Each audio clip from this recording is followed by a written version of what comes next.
Hello, my name is Del Fangons. I am a pastry chef actually I'm the director of the pastry program at Cambridge School of Culinary Art.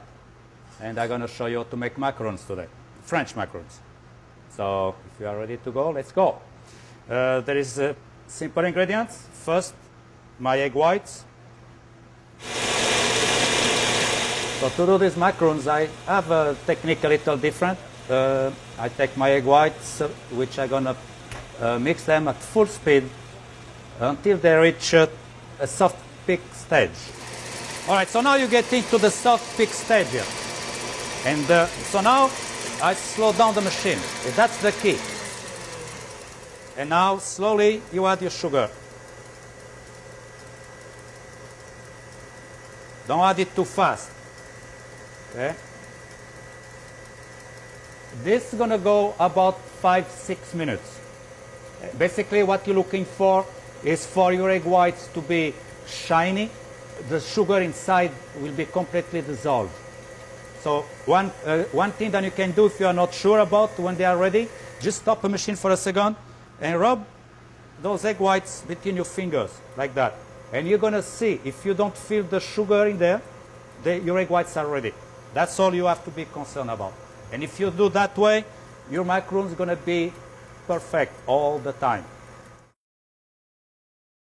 And now I'm going to mix the dry ingredients, meaning my almond flour, or ground almonds, how you want to call it, and my powdered sugar. They go in the machine. You could sift it together, or you can put that through the food processor. Either way, it works good. And that way you don't have to strain it. What we have here, you have the dry ingredients here, powdered sugar and ground almonds. So this is how an egg white for a macaron should look. Not too airy, not dry. And that's why you let them go slow in the machine. Right? And now we're just going to fold that into the dry ingredients. Right? I can put all at once. And now you just fold it together.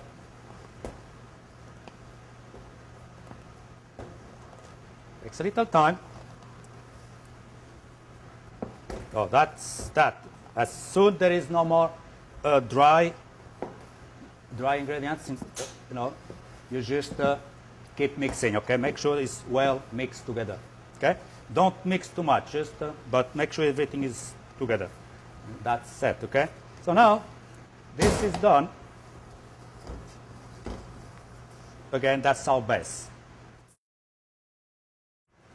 And now we're going to flavor that base. And basically, the best way to do really is to avoid to mixing the whole base is to take a little bit of it, 10% of it, and then start to flavor. You can flavor either with extracts. In this case, for the coffee, I'm going to use a coffee extract, or a food color, and we're going to flavor after with the ganache. So I'm going to then first make the coffee. I just go for the color, really. And I'll just mix that amount. What I'm trying to do is to avoid over-mixing the whole base. So I just take a little bit of it. So let's go. You want it dark? You want it light? A little darker, because I have to add all that. It was what, 2 tablespoons about? All right, so that's going to be good. So of course here it looks a little darker because I'm going to add that to all this now. All right, so now we just go and you add that to this. This is the best way to mix it. That way you don't overmix the whole base. And now you just fold it together. And that's it. Don't need no more than that. One done. So that was the one with the extract. And now we're going to do one with food color. Anything you want. So since we're going to make raspberry, there it was, food color. Gonna look very red here, don't worry. I have all that white to add to it. Okay, that's bright. And now I'm gonna add that to the remaining base again. All right.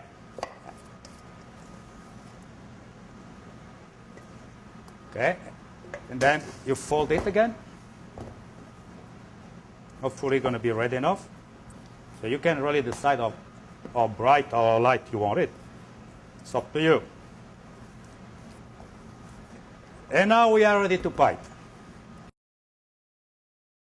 Basically, all you need is a pastry bag with a tip, plain tip, and I take a tray with parchment paper, and this is how we're going to pipe it. All right? You have to leave some space between to bake evenly, otherwise it won't work either. So basically, you want your bag or your tip to be straight down, not sideways, otherwise your macarons don't going to be round. So just watch for a minute and see the space between. So you go like that, and this, and space, and space. If you don't want to have a tip, the way I hold my bag straight, I stop the pressure and this. Push, stop, push, stop. Okay, and then now I go between also here. See, this. See, that way, by doing this way with the bag straight, that will give you nice and round macarons instead of ovals. Again, the bag straight, straight, like that. Straight, stop the pressure, and do that. That way you're going to have a flat surface on the top. And because the way we whip those egg whites, I don't need to tap my tray. And I don't need even the way we also whip with this technique, you don't need to let them sit outside at all. I'm going to put straight in the oven at 325 for about 6 to 7 minutes. So basically, I'm going to show you now what you look for to know when the macaron is ready, basically. And the key for a macaron is to have a nice crust, a shell in the outside, and to be soft inside with a little foot in the bottom. All right? So here we go. So just check this just here. This is 1 more minute. 1 more minute. Just a little bit, otherwise they're going to collapse. And they are ready now. And no cracks. So see, still shaking a little bit. But now the foot is in place and it stays. See, it's perfect here. Because again, the key for a good macaron is to have a crust in the outside and to be soft in the inside. We're going to do the raspberry ganache. The ingredients are very straightforward. Normally a ganache don't take puree. It's just based in cream and chocolate and butter. In this one, we're going to add some raspberry puree. First thing you're going to do, you're going to put your cream, to the stove.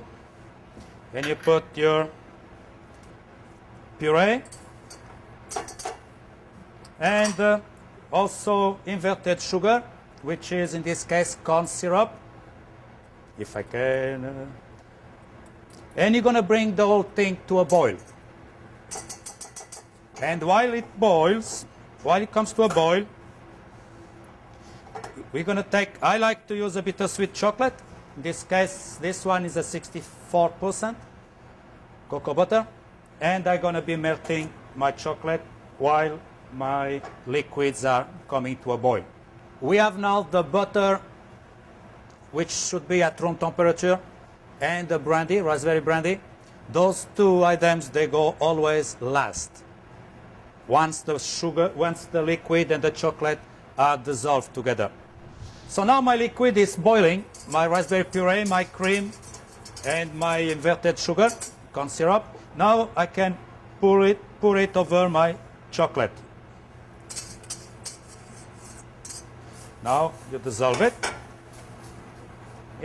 This is hot. You don't have to leave it on the stove. Off the stove, you just to make sure that you dissolve your chocolate. That's good. So now, you're just going to take your butter, and you incorporate your butter first there, little pieces.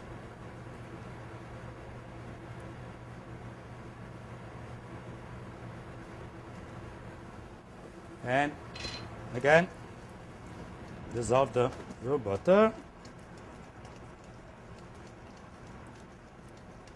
You want to make sure that before you add something in there, like the liquid, is cold. So the raspberry brandy is cold, so if you add that at the same time as the butter, you're going to cool the ganache, and your butter won't dissolve. So, okay. So now that it's dissolved, then now you can incorporate your brandy. If you want to add brandy, you don't have to. It's optional. All right. So now basically now it's done. So if I am in a hurry I want to use this ganache right away, as you see, this is very soft.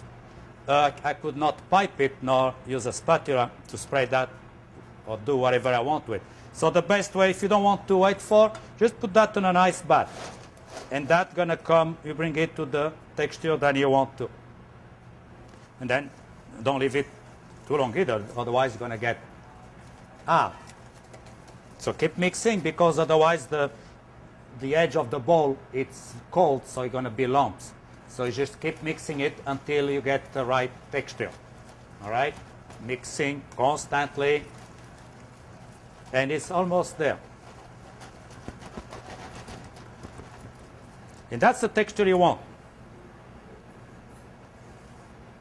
Now, in this ganache, if you feel like it's not that smooth, that is because it's a raspberry puree in there. It's not just a cream. It's a raspberry puree. That's the puree texture that you can see there, okay? So that's what we have, and that's a perfect texture right now. Okay, that's perfect for piping or using a spatula, whatever you want. All right, so that's the raspberry ganache. Now we're going to fill those macarons. So that's the way they look when they are done. Should be soft inside and a nice shiny shell. So now we have our ganache. You can either fill them with a pastry bag or with a spatula. And it takes about a teaspoon per macaron. So now your ganache is ready. Just put, if you put too much, after you're going to squeeze them and it come out.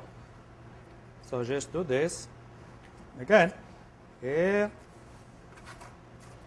piece of cake, see? And that's how a perfect macaron should look like.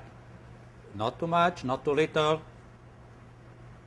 Perfect size, nice and shiny, and that's a beautiful macaron right there, in color and flavor.